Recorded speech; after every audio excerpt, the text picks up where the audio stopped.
जहांगीर तरीन मुश्किल से 2-4, नई पार्टी किसके नाम, अहम खबर सामने आ गई। जहांगीर तरीन को पार्टी के आगाज से ही परेशानियों ने घेर लिया। इस्तेहकाम पाकिस्तान तहरीक के नाम से पहले ही इलेक्शन कमीशन में पार्टी रजिस्टर्ड है। सदर इस्तेहकाम पाकिस्तान तहरीक अहमद कलीम ने पहले ही इस्तेहकाम पाकिस्तान तहरीक के नाम से पार्टी रजिस्टर करवा रखी है। पार्टी को इंतखाबी निशान भी अलॉट किया जा चुका है।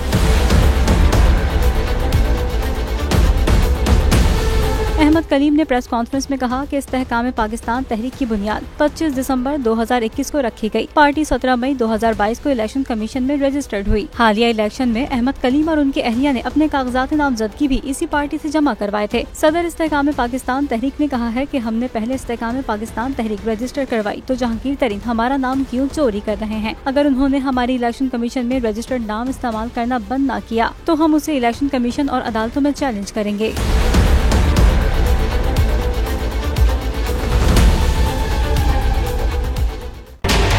बजट 2023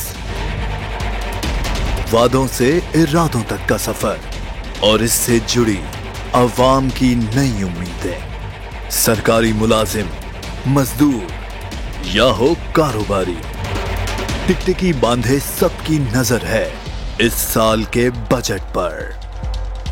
क्या हो पाएगी बचत, मिलेगा रिलीफ? जानिए बजट ट्रांसमिशन में सिर्फ बोल पे।